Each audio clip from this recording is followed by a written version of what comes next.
Вітаю вас! Сегодня неделя, 18 студеня. У эфире программа «7 дён». У ближайшую гадзіну вспомним самое важное, проанализуем факты, подвядзем вынікі адыходзячага тыдня и поглядзім на падзеі вачыма наших корреспондентов. У студии Артур Смоляков пачнем з галоўных рэспубліканскіх навін.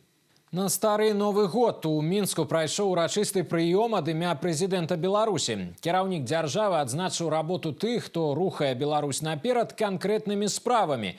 Александр Лукашенко ўручыў медалі, падзякі і нагрудныя знакі да ганаровых званняў супрацоўнікам сродкаў масавай інфармацыі, дзяржаўным і спартыўным дзеячам. Вы заслужили самых высоких наград и благодарности, тем более с моей стороны. Вы люди, которые прославляете нашу страну, защищаете ее. И я думаю, вы постоянно будете сигнализировать нашему обществу и тем, кто за пределами нашей страны, что мы всегда будем едины и готовы защитить в любой ситуации наше Отечество. На гэтым тыдні Александр Лукашенко таксама зацвердзіў рашэнне на ахову дзяржаўнай мяжы ў 2026 годзе. Прэзідэнт прыняў з дакладамі аб актуальнай абстаноўцы на рубяжах старшыню Дзяржпагранкамітэта і начальніка Генштаба ўзброеных сіл Беларусі. Кіраўнік дзяржавы адзначыў, рашэнне на ахову мяжы сёння актуальнае як ніколі. На сегодняшний день, к сожалению, тенденции к тому, что спокойнее не становится. Посмотрев на карту, мы видим, что мы практически окружены военными подразделениями со всех сторон. Единственное окно на востоке с Российской Федерацией, где у нас немного полегче, но я бы не сказал, особенно в связи с последними событиями в Украине, когда неизвестно откуда и непонятно откуда могут залететь на твою территорию беспилотники. Ну, скажем откровенно, и мы не научились еще на 100% реагировать на эти все залеты и не научились их на 100% уничтожать.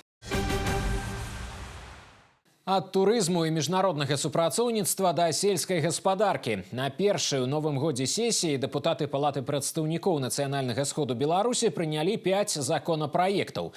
Парламентарыі ўнеслі папраўкі ў закон аб ідэнтыфікацыі і нагляду за жывёламі і прадукцыяй жывёльнага паходжання, каб зрабіць шлях прадукту ад фермы да прылаўка максімальна празрыстым. Новаўвядзенні закранулі і турыстычную сферу. Будет создаваться государственная информационная система «Туризм». Это позволит сделать отрасль более прозрачной. Она будет объединять онлайн-сервисы, экскурсионные маршруты, реестры. И это позволит туристу получать информацию о маршрутах, цифровую навигацию изучать. И это сделает возможность получения туристических услуг более доступными. А зараз кароткі анонс самых важных падзей, якія адбыліся ў паўночным рэгіёне краіны за апошнія 7 дзён. Новы кіраўнік рэгіёна. Прэзідэнт краіны прызначыў старшынёй віцебскага аблвыканкама Александра Рагожніка. Разумныя аперацыйныя, у якіх будуць працаваць роботы. Новы хірургічны корпус абласной бальніцы стане адным з самых тэхналагічных у Беларусі. Мядзведзі і яноты ў гарадскім зоапарку заляглі ў спячку. Раскажам, як жывёлы перажываюць студзеньскія маразы. Традыцыі інсітнага мастацтва адраджаюць у Віцебскай вобласці. Сёлета дзясяткі работ гэтага віду творчасці будуць адрэстаўраваны. На пазачарговай сесіі абласнога савета дэпутатаў зацвердзілі на пасадзе новага старшыню Віцебскага аблвыканкама. Рэгіён узначаліў Александр Рагожнік. Першы паставіў ключавыя задачы перад новым кіраўніком і ўсёй абласной вертыкалі ўлады. Асабліва падкрэсліў неабходнасць вырашыць праблему з падзяжом жывёлаў у арганізацыях АПК.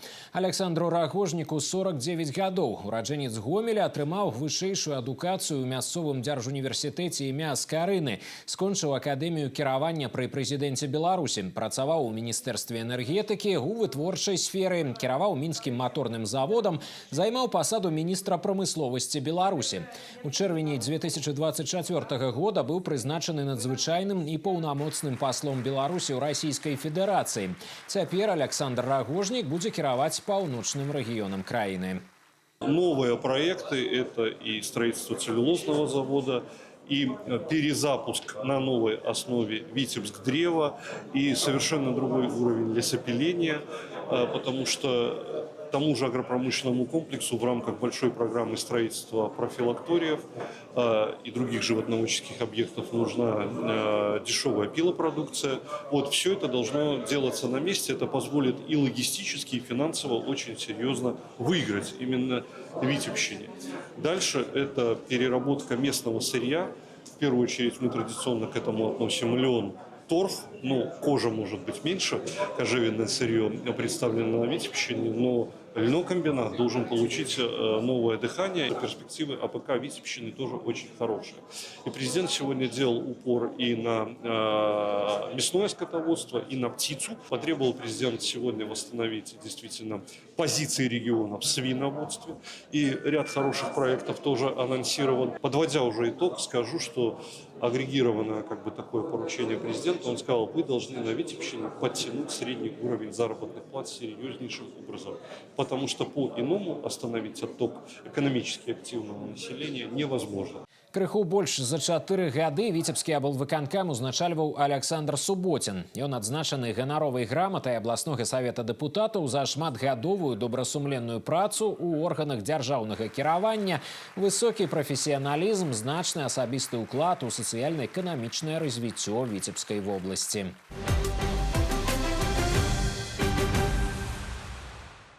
Прэм'ер-міністр Беларусі Александр Турчин наведаў адкрытае акцыянернае таварыства «Нафтан», азнаёміўся з работай прадпрыемства і перспектывамі яго развіцця. Флагман нафтаперапрацоўчай прамысловасці Беларусі завяршыў рэалізацыю інвестыцыйнай праграмы, увёў у эксплуатацыю комплекс замароджанага каксавання. Дзякуючы гэтаму глыбіня перапрацоўкі нафты дасягнула 92%.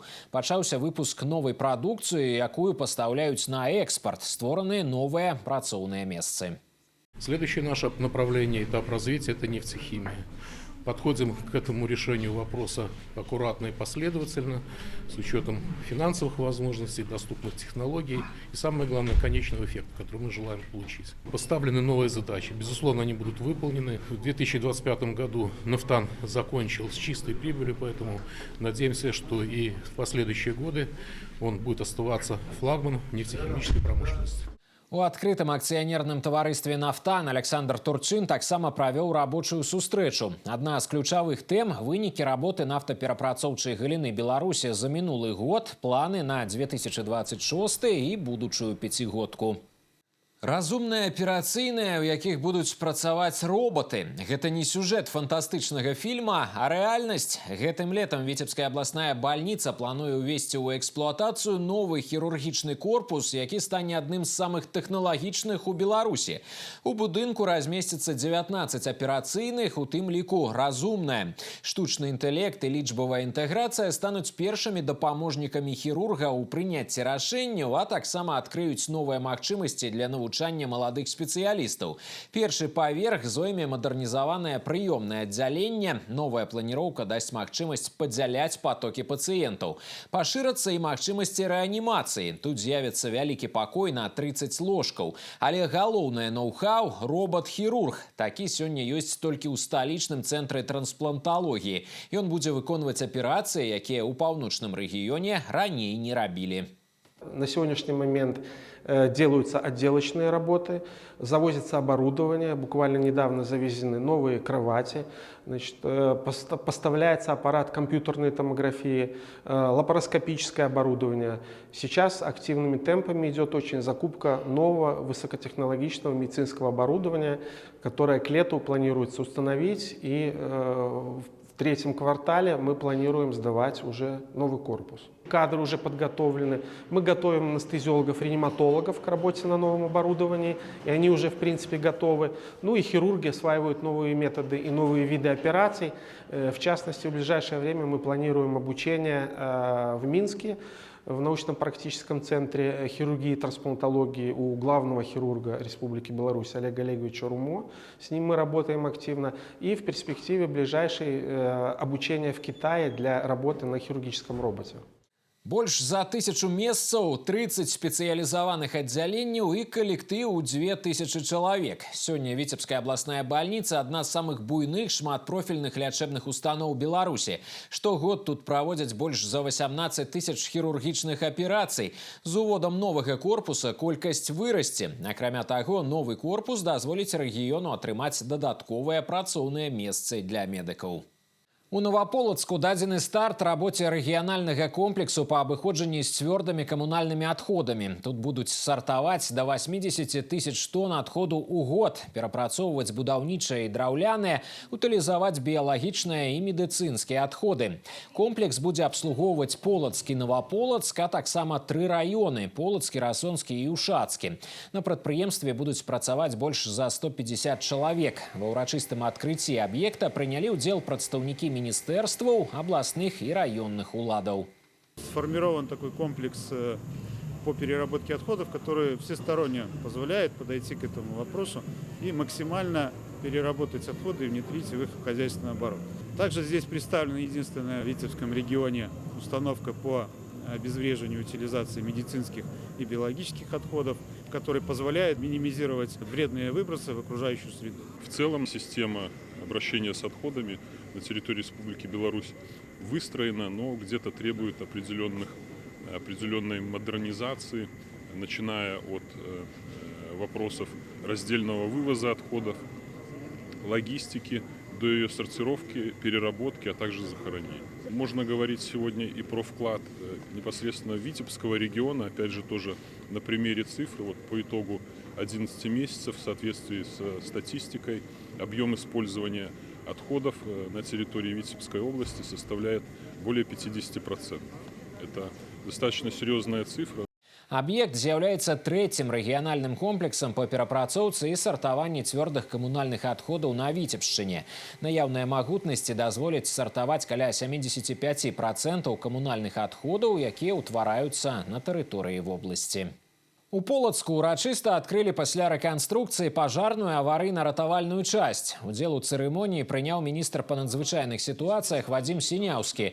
У якасці падарунка на наваселле ён перадаў ратаўнікам новую аўтацыстэрну. Абласныя ўлады прэзентавалі 2 легкавыя аўтамабілі. Сімвалічны ключ ад абноўленай часці перадалі начальніку Полацкага гаррайаддзела па надзвычайных сітуацыях. Будынак пажарнага дэпо ў Полацку ўзвялі амаль 100 гадоў таму.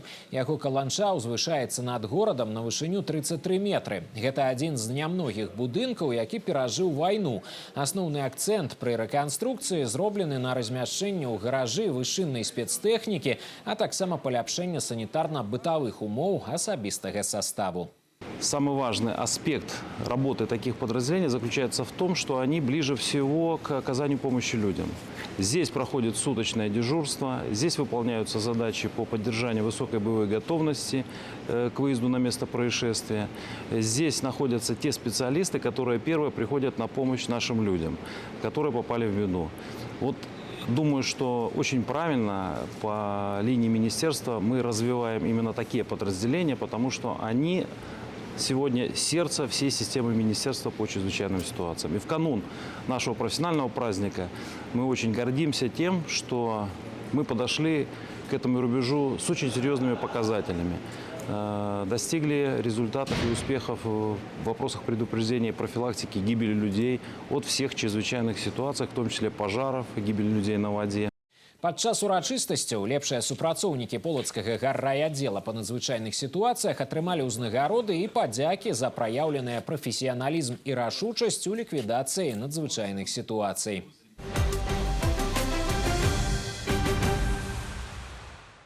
Ключавыя аспекты паслання прэзідэнта беларускаму народу і нацыянальнаму сходу абмеркавалі падчас адзінага дня інфармавання. Буйны абутковы холдынг наведала першы намеснік міністра антыманапольнага рэгулявання і гандлю Беларусі Наталья Васілеўская. Сустрэлася з калектывам прадпрыемства. Размова ішла пра ключавыя палажэнні паслання і праграму сацыяльна-эканамічнага развіцця краіны на бліжэйшыя 5 гадоў. Абмеркавалі асноўныя напрамкі ўнутранай і знешняй палітыкі, эканамічныя прыярытэты, социальные инициативы и меры поддержки насельництва. Эти встречи интересны коллективу, я думаю, что интересны. Для меня лично они очень важны. Это обмен мнением, обмен видением. Мы уже начали разговор с руководством предприятия и вот практически задержались, потому что очень много тем для обсуждения, спорных тем и видений с мест абсолютно по-другому того или иного аспекта. Мы работаем для того, чтобы делать жизнь лучше, проще и понятнее. Как женщина и как мать, я бы сказала, что самый главный, один из главных таких показательных вопросов нашего любого гражданина нашей Республики Беларусь – это демографическая политика. Каждый из нас должен хоть что-то вносить в наше государство, на развитие нашего государства. Хотелось бы, конечно, также, чтобы это все укреплялось. Каждый человек принимал участие в развитии нашего государства. Мы очень стараемся и делаем все возможное, чтобы у нас все получалось и чтобы мы соответствовали своему бренду. Под дэвізам «Час канкрэтных спраў» асаблівую увагу падчас сустрэчы надалі пытанням умацавання нацыянальнай бяспекі, развіццю прамысловасці і сельскай гаспадаркі, мадэрнізацыі інфраструктуры, а таксама павышэнню ўзроўню дабрабыту грамадзян. Абмеркавалі таксама перспектывы далейшага супрацоўніцтва з міжнароднымі партнёрамі і рэалізацыю сумесных праектаў. У абутковым холдынгу сёння працуюць больш за 3500 супрацоўнікаў. На прадпрыемства прыходзяць маладыя кадры, забяспечваюць меры падтрымкі. Прадукцыя віцебскага бренда прадстаўлена ў гандлёвых сетках і фірменных крамах. С клопатам пра кожную. У год беларускай жанчыны абласная арганізацыя Беларускага саюза жанчын павялічыць колькасць праектаў, накіраваных на падтрымку прадстаўніц прыгожага полу. Сёння БСЖ ў паўночным рэгіёне аб'ядноўвае каля 20 000 актывістак. Новыя праекты закрануць жанчын розных узростаў, прафесій і статусаў. Маці, якія выхоўваюць асаблівых дзяцей, вопытныя работніцы, прадстаўніцы залатога ўзросту. Галоўная мэта – стварыць усе необходные умовы для самореализации и развития. В этот год мы, конечно, в первую очередь ставим своей целью продолжать те начинания, которые были уже заложены на протяжении нескольких лет. То есть долгосрочные проекты, которые входят в нашу копилку. Это «У женщин», это «Мир», это волонтерские наши проекты «Повороты судьбы», это зоотерапия. Будем нанизывать и новые проекты. Это такой проект, как «Добрая переменка», которая нацелена на помощь тем мамам, которые воспитывают особенных деток. Это проект «Точка опоры», снова же волонтерский проект, где мы будем оказывать различные виды помощи женщинам, которые оказались в трудной жизненной ситуации. Мы очень много будем проводить различных мероприятий, где показывать роль мамы. Сярод новых праектаў абласной арганізацыі Беларускага саюза жанчын клуб прыёмных сем'яў пад бацькоўскім крылом. На яго ўрачыстым адкрыцці ў Віцебску збяруцца мамы і таты, якія дораць дзецям бязмежную цеплыню сваіх сэрцаў.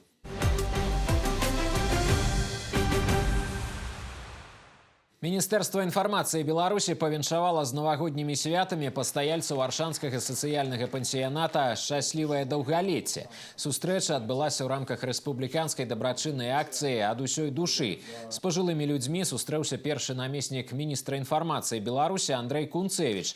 Ён азнаёміўся з пансіянатам, наведаў пакоі, рэабілітацыйнае аддзяленне, творчыя майстэрні і ў якасці падарунка перадаў установе грузавы трыцыкл. У сацыяльным пансіянаце «Шчаслівае даўгалецце» сёння пражываюць 210 чалавек, для іх створаны камфортныя ўмовы. уровне развития общества и государства принято судить по тому, как там относятся к старикам и детям. И мне кажется, Беларусь может быть примером для многих стран, в первую очередь за счет того высокого уровня социальных гарантий, которые сегодня есть в нашем государстве, в таких чувствительных для каждого человека сферах, как образование, здравоохранение, социальная защита. Это уже неотъемлемая часть нашей государственной политики. Подарок грузовой трицикл выбрал не случайно. У нас есть подсобное хозяйство, сельское хозяйство. Мы выращиваем свою продукцию. И чтобы убрать ее с поля, нам нужно на чем-то ее возить. До этого мы возили на тележке. Ну а так как пансионат наш расцветает, красивый, мы идем в ногу со временем, то вот это транспортное средство, оно очень гармонично впишется и облегчит жизнь нашим работникам и проживающим. Міністэрства інфармацыі Беларусі не першы год падтрымлівае аршанскі сацыяльны пансіянат «Шчаслівае даўгалецце». Рэспубліканская дабрачынная акцыя для пажылых людзей ад усёй душы – гэта выражэнне ўдзячнасці і павагі да старэйшага пакалення, умацаванне сямейных традыцый і клопат пра тых, хто мае ў гэтым асаблівую патрэбу. Падарыць цеплыню і радасць кожнаму дзіцяці. Падчас маштабнай дабрачыннай кампаніі беларускага чырвонага крыжа «Ёлка жаданняў» падарункі атрымалі больш за 2000 хлопчыкаў і дзяўчынак паўночнага рэгіёна, якія апынуліся ў цяжкай жыццёвай сітуацыі. Цацкі, сродкі гігіены, канцылярыя, салодкія наборы. Пра мары дзяцей расказалі фотаздымкі, што напярэдадні Новага года ўпрыгожылі ёлкі, размешчаныя ў буйных гандлёвых цэнтрах. Падарункі збіралі на працягу некалькіх тыдняў. Частку з іх паспелі перадаць дзецям непасрэдна да свята, а астатнія чакалі фінальнага акорду марафону добра. У яго правядзенні дапамогу аказвалі валанцёры. Школьнікі і студэнты дзяжурылі каля ёлак жаданняў, каб далучыць больш людзей да добрай справы. Среди детей будут будущие строители, архитекторы. Это, как, можно сказать, то же самое, как и подарок от мамы, от родителей. Построю какой-нибудь дом с друзьями, ну, можно будет какие-то еще постройки сделать. Мне очень нравится помогать людям, потому что у меня у самого есть проблемы со здоровьем. Я понимаю, как приятно, когда о людях заботятся. И я считаю, что каждый как может вносить вклад, так пускай он вносит вклад, пускай он помогает детям. Эта работа будет продолжаться дальше, потому что она вызывает как бы доброту, милосердие у наших людей. И на следующий год мы думаем, что мы сделаем больше локаций, еще поможем больше детям нашим. У добрай навагодняй кампаніі беларускага чырвонага крыжа жыхары Віцебскай вобласці актыўна ўдзельнічаюць штогод. Сёлета, акрамя дзяцей, падарункі сабралі таксама для людзей сталага ўзросту. Усяго ёлка жаданняў выканала мары амаль 3000 чалавек.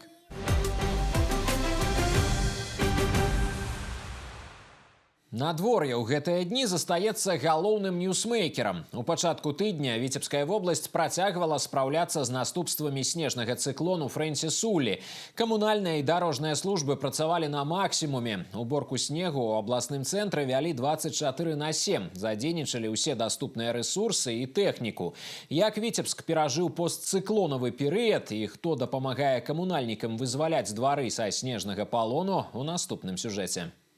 Белая гурба, завіруха і мароз. Зіма, пра якую марылі напярэдадні святаў. У сацыяльных сетках сапраўдны бум снежных фатаграфій і відэаролікаў. Але пакуль адны атрымліваюць асалоду ад зімовых краявідаў, іншыя старанна працуюць, чысцяць дарогі і тратуары. Без перапынку 24/7. Для віцебскіх камунальнікаў і дарожнікаў цыклон Улі з яго снежным перформансам сапраўднае выпрабаванне, якое праходзіць стойка.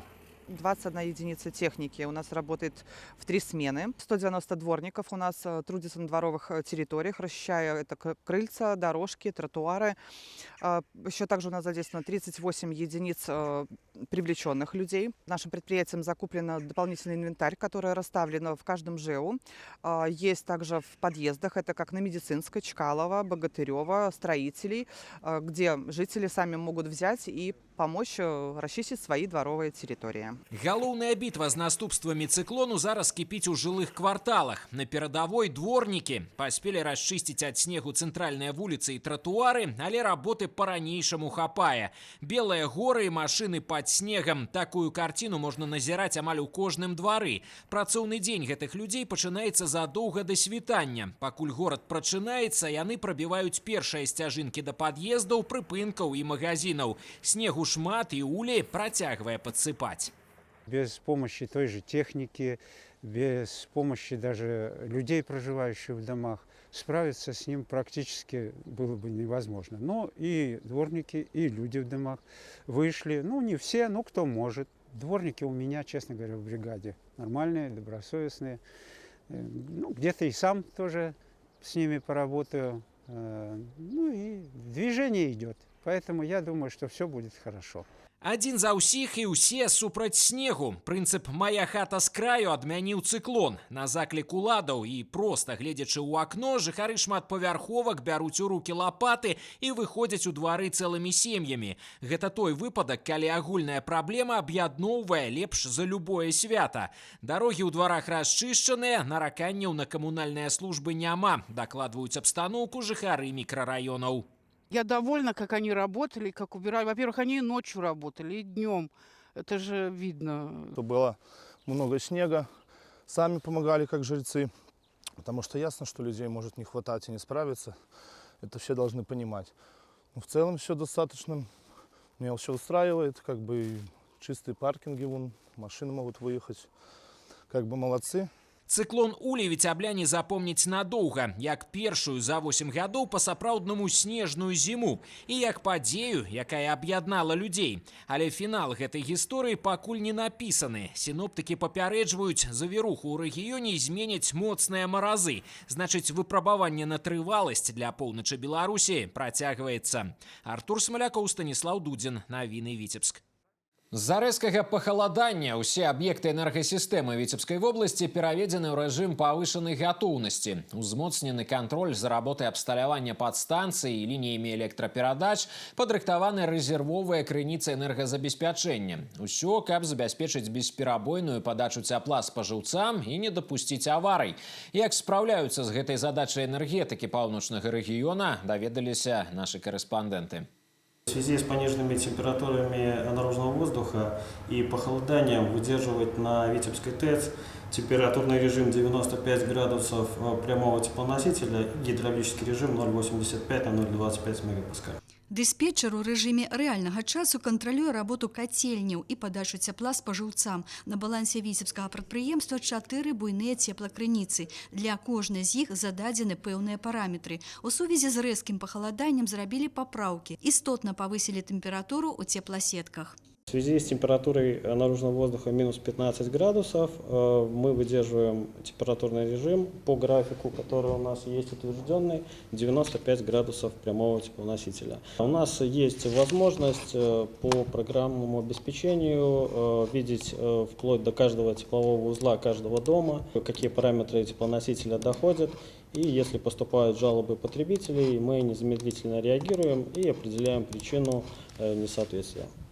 Міні-ЦЭС «Усходняя» забяспечвае цяплом і гарачай вадой трэць спажыўцоў абласнога цэнтра. Усе котлы зараз працуюць у штатным рэжыме. На выпадак моцных маразоў прадугледжаны і рэзервовыя. В работе у нас находится 4 паровых котла и 3 водогрейных котла. Пробовано резервное оборудование станции. В случае необходимости мы можем включить в работу дополнительное оборудование.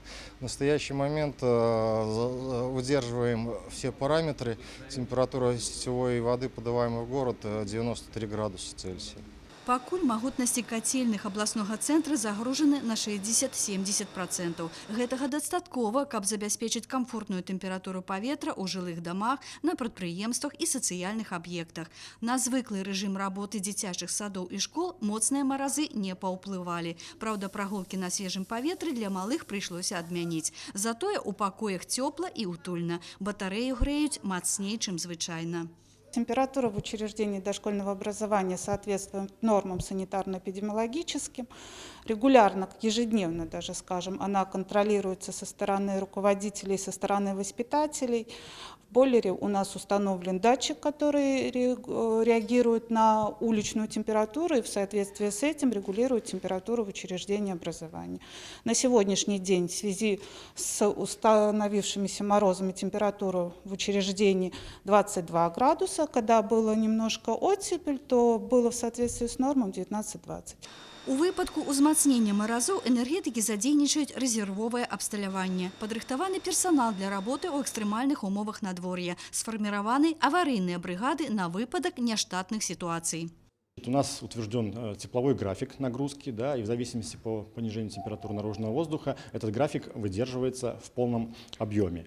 Персонал прошел дополнительные тренировки. Кроме этого, мы увеличили количество обходов и осмотров оборудования. Что касается нашего оборудования, которое располагается в городе Витебске, значит, то мы обследовали все наши тепловые пункты по отсутствию утечек, а также доступу к нашим тепловым пунктам, чтобы в случае какой-то нештатной ситуации можно было без каких-либо дополнительных мероприятий устранять все эти последствия. Сегодня энергетики працуют у тесным узаемодзеянні з камунальнымі службамі і ратаўнікамі, вядуць пастаянны маніторынг цеплавых сетак і гатовыя да любых тэмпературных анамалій. Інна Кіріенкова, Яўген Тарбенка, навіны Віцебск. Сапраўдная зіма са снегам і маразамі выпрабоўвае на трываласць і сістэму ацяплення віцебскіх прадпрыемстваў. Калі на вуліцы мінус, у цэхах павінна быць цёпла. Гэта не пажаданне, а закон, праверкай захавання якога падчас рэйдаў па арганізацыях займаецца тэхнічная інспекцыя працы абласнога аб'яднання прафсаюзаў. Галоўная мэта не пакараць, а сагрэць, бо ледніковы перыяд на вытворчасці небяспечны не толькі прастудамі, а і траўмамі. Ці камфортна працаваць будаўнікам у мароз, даведаліся нашы карэспандэнты.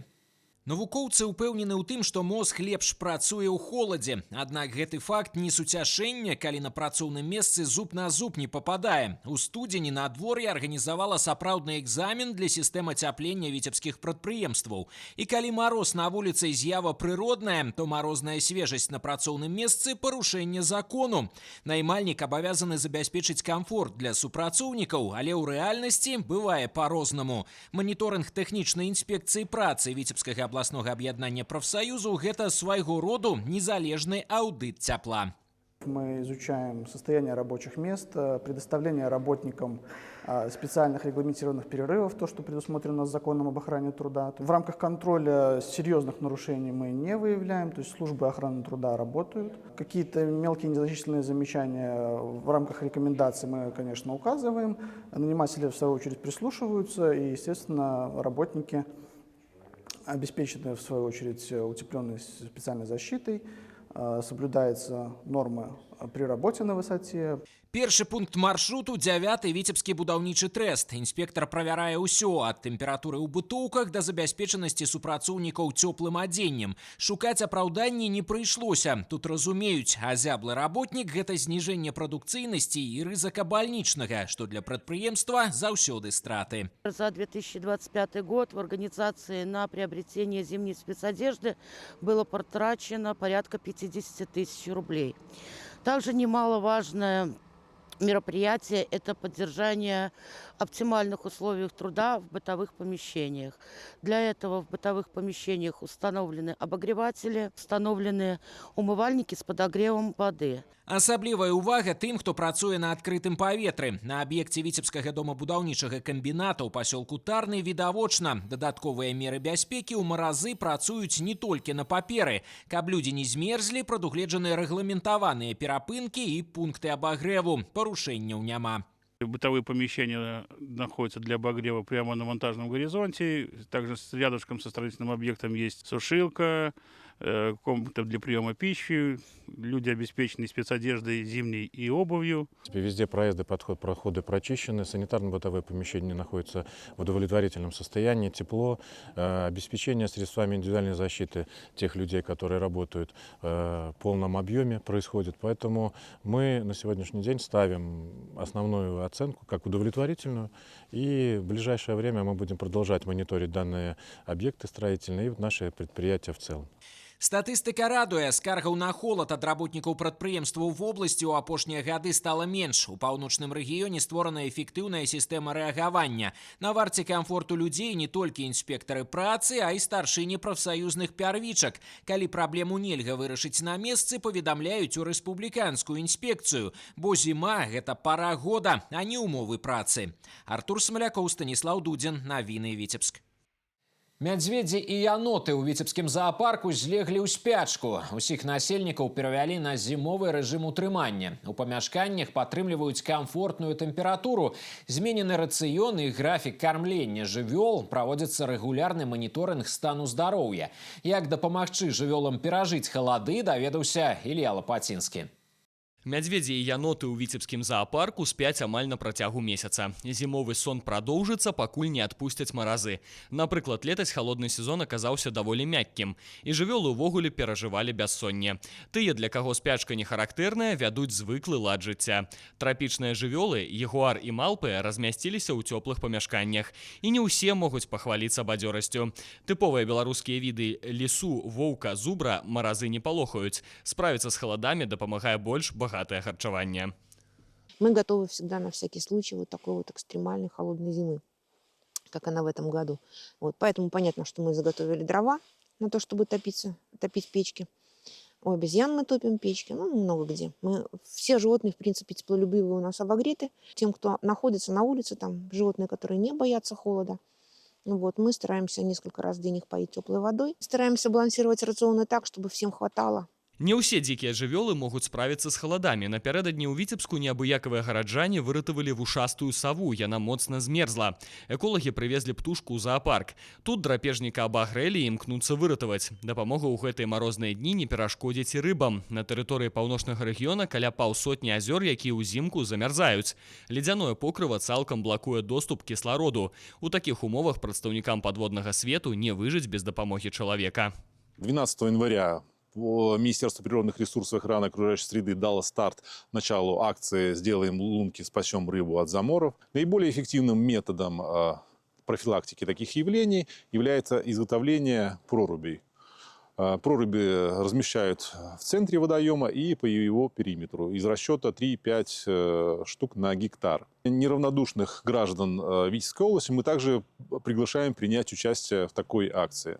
Пра дзікіх жывёл клапоцяцца леснікі, арганізуюць падкормку. Пры гэтым навык самастойна здабываць ежу казулі, ласі або зайцы не страчваюць. Не варто забывать и про птушек. Им зимой важная подкормка, потому что доступ до ежи закрыты вяликим пластом снегу и лёду. Эксперты рекомендуют кормить пернатых просом, аусянкой, засушенным белым хлебом и загодя нарыхтаванными ягодами рабины.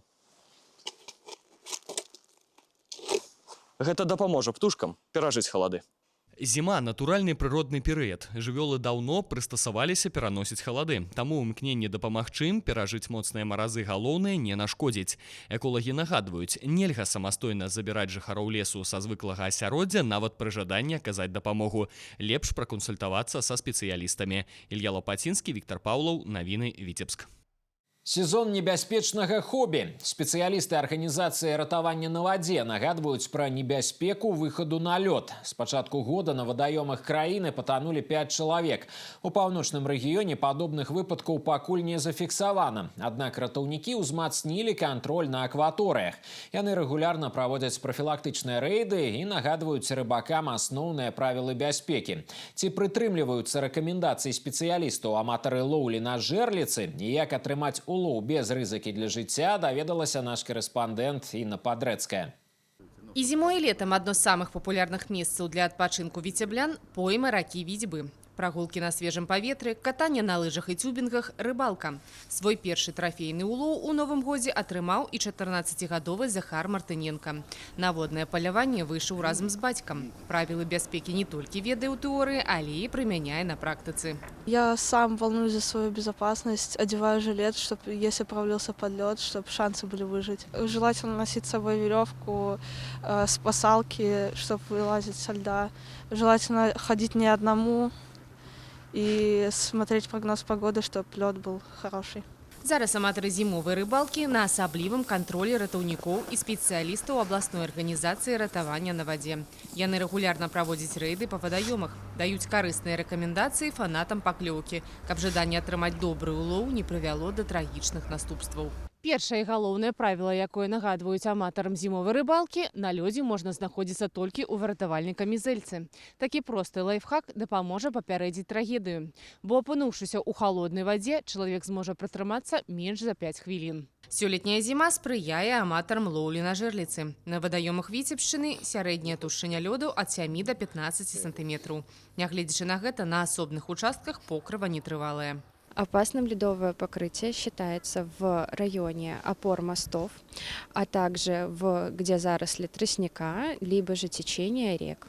Прежде всего, рыбакам нужно обезопасить себя первыми средствами самоспасения. Это веревка, ледовые штыри, а также обязательное ношение спасательного жилета. С пачатку года на вадаёмах краіны патанули 5 чалавек. На Віцебшчыне трагічных выпадкаў не зафіксавана. Аматарам зімовай рыбалкі раіць быць уважлівымі і асцярожнымі, каб любімае хобі заставалася бяспечным. Інна Падрэцкая, Яўген Тарбенка, навіны Віцебск.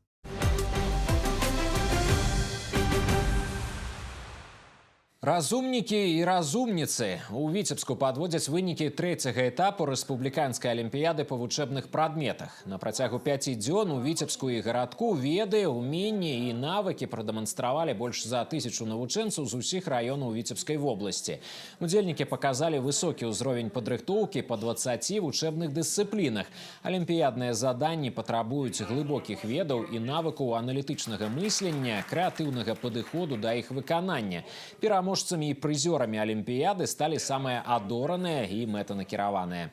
Ребятам одной из таких, наверное, важных задач необходимо было извлечь данные, то есть то, что дано, и то, что найти, потому что слишком завуалированные задания, и как бы вот этот навык извлечь самое важное необходим для того, чтобы правильно решить задание. То есть сами задания, конечно же, очень высокого уровня, и ребята показали высокий уровень подготовки.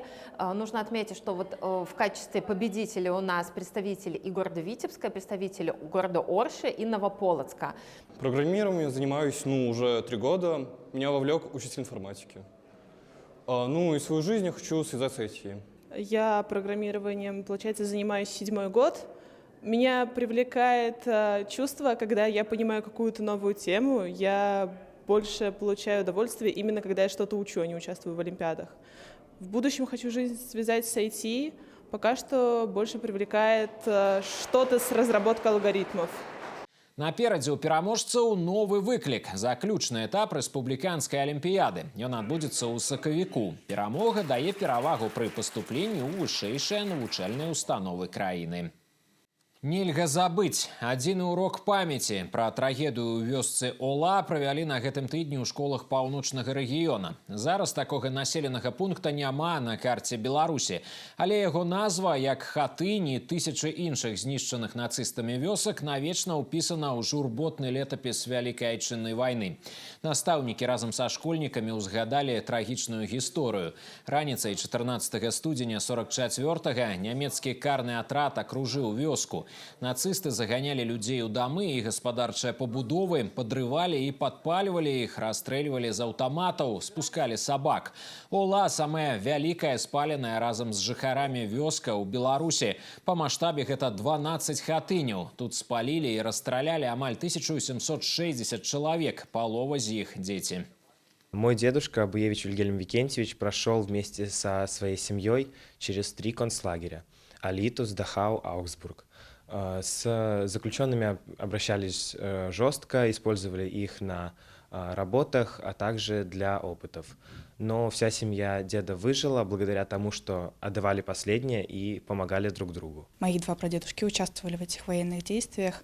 Все, что мне рассказывают, все, что я знаю, это такие ужасы, которые не хочется, чтобы наше поколение и будущее поколение когда-либо пережили. Когда я провожу экскурсии в этом музее, я вижу, что многие дети выходят со слезами на глазах. Они реально переживают те эмоции, которые связаны с подвигам предыдущих поколений. У многих из детей в нашей гимназии воевали их предки, и мы обновляем экспозицию. У нас есть специальный стенд, который посвящен этому. Уроки памяти у Витебской гимназии номер 3 імя Пушкина проводят у музея былых малолетних вязняў нацистских концлагераў. Экспозицию, присвяченную годам оккупации Беларуси падчас Вялікай Адчыннай войны, тут ствараюць больш за чвэрць стагоддзя.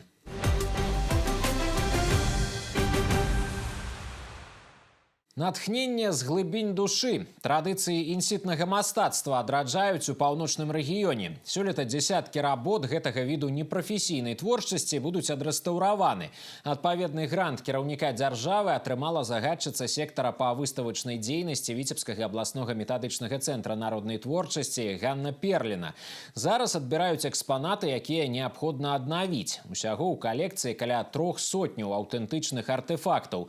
Карціны, драўляныя скульптуры, гліняныя вырабы і маляванкі. Усё сабрана падчас этнаграфічных экспедыцый у гарадах і сельскіх глыбінках Прыдзвінскага краю. Инситное творчество – это творчество художников без образования, те, которые чувствуют душой. Витебский областной методический центр насчитывает около 300 работ инситного творчества. Большая часть из них, конечно, нуждается в поддержке, нуждается в реставрации и в оформлении. Но на протяжении огромного времени проводилась экспедиционная работа. Кто-то передавал работы в наш центр, кто-то привозил, кто-то присылал фотографии и вообще интересовался, насколько это ценно, насколько это важно, чтобы сохранить наше культурное наследие. На Віцебшчыне працягваюць шукаць новыя творы майстроў-аматараў, каб захаваць унікальныя работы інсітнага мастацтва і перадаць іх будучым пакаленням.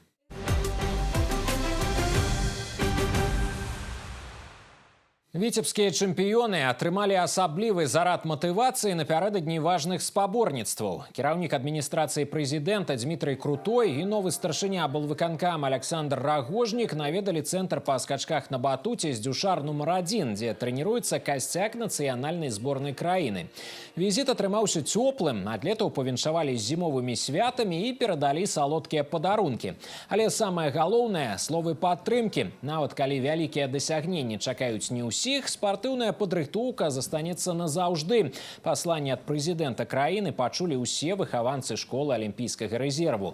Госці ацанілі умовы трэніровак, яны на сусветным узроўні. Апошні апдейт – спецыяльнае медыцынскае абсталяванне для рэабілітацыі спартсменаў, што вельмі важна пры высокіх нагрузках. Дмітрый Крутой таксама правёў размову з трэнерамі нацыянальнай каманды па скачках на батуце і бацькамі будучых чэмпіёнаў. Хотелось своими глазами увидеть, что этот комплекс успешно развивается. Здесь есть уже действительно полноценная смена, хороший отбор. И детки из разных регионов, и учитывая вообще отношение в целом президента к спорту и вот то внимание, которое сегодня уделяется прыжкам на батуте, мы хотим и дальше, и со следующих Олимпиад привозить награды самого высокого достоинства. И поддержка этих спортсменов, конечно, очень важна. Получил очень большое удовольствие, выполнив такую приятную миссию, которую получил наш президент. Когда тебя и чествуют, и поздравляют, конечно же, это приятно. Поэтому, наверное, так и работаем. Это нас стимулирует. Если бы не было этой поддержки спортивной отрасли, то было бы намного сложнее. Старт начинается уже с февраля месяца. У нас будет этап Кубка мира в Баку. Затем у нас будет этап Кубка мира в Нидерландах. И в начале апреля у нас чемпионат Европы. Взрослый и юношеский. Мотивация – это как выиграть вот эти два старта. И нет предела совершенства. Будем расти, добавлять, чтобы радовать себя, тренера, весь мир, всю нашу Беларусь. Сёння нацыянальная зборная нашай краіны па скачках на батуце на 90% складаецца са спартсменаў паўночнага рэгіёна. Зараз у іх няма часу на адпачынак. Наперадзе этапы Кубка свету і чэмпіянат Еўропы. Мэта яшчэ раз даказаць, што віцебская школа батута мацнейшая ў свеце. Верыць у перамогу, гуляць з дабром. У горадзе над Дзвіной прайшоў дабрачынны хакейны матч «Добры лёд». У таварыскім паядынку сустрэліся каманды юніёраў хакейнага клуба «Віцебск». Паўночнікі і мядзведзі правялі супервыніковы паядынак. Матч завяршыўся ўнічыю 10-10. Гульня сабрала аншлаг у палацы спорту. Было прададзена больш за 1000 білетаў. Тэму працягнуць нашы карэспандэнты. Добры лёд. Карысная справа, якая ператварылася ў традыцыю. Дабрачынны хакейны матч у першамайскім раёне Віцебска зладзілі ў 7-мы раз. Ініцыятыва штогод знаходзіць жывы водгук у сэрцах віцеблян. Уваход на матч свабодны, аднак кожны можа набыць білет, каб падтрымаць выхаванцаў дзіцячых сацыяльных устаноў. Сёлета сабраныя сродкі накіруюць абласному спецыялізаванаму дому дзіцяці. Множество людей откликнулось на нашу инициативу. Более 1000 билетов уже выкуплено, которые жители Первомайского района и города Витебска поддержали наше доброе дело. Все, конечно же, деньги будут перечислены нашему Витебскому дому ребенка. Интерактивные пляцоўкі, светлавое шоу, фотозоны и мастер-классы. Организаторы імкнуліся стварыць святочную атмосферу. У палаце спорту собрались дарослые дети. Тут спевают, танчаць, фотографуются, знакомятся и домовляются сустрэцца зноў. Хочу посмотреть в хоккей и поразвлекаться. Мы знаем, что все средства, которые получены от этого хоккея, пойдут в дом нашего ребенка, который расположен в городе Витебске. Это тоже очень классно, мы очень хотели принять в этом участие. Много интерактива, веселых певцов, артистов, танцоров. Поэтому очень рады и довольны. Замечательное мероприятие для детей, популяризация спорта для семей, для детей. Ну и, естественно, мы болеем за наш Витебск. На спартыўнай арэне сустрэліся дзве юніёрскія дружыны. Паўночнікі мядзведзі востра контратакуюць, добра абараняюцца і паражаюць вароты сапернікаў. На трыбунах ігракоў падтрымлівае і галоўны ўрач абласнога спецыялізаванага дома дзіцяці Алена Мизеркина. Это же про добро, это про то, что мы можем все, мы вместе можем все. И в первую очередь это дарить добро друг другу и дарить добро тем детям, которые оказались сегодня в сложной жизненной ситуации. Им нужно помочь, чтобы дальше жизнь у них сложилась радостно, счастливо, и они выросли счастливыми в счастливой стране. Хоккейный матч «Добрый лёд» завершил республиканскую доброчинную акцию «Наши дети». Стал ярким и видовищным финалом агульной справы, у основе якой клопат, падтрымка и теплыня. Сергей Мисурагин, Константин Лебедев. Новины Витебск.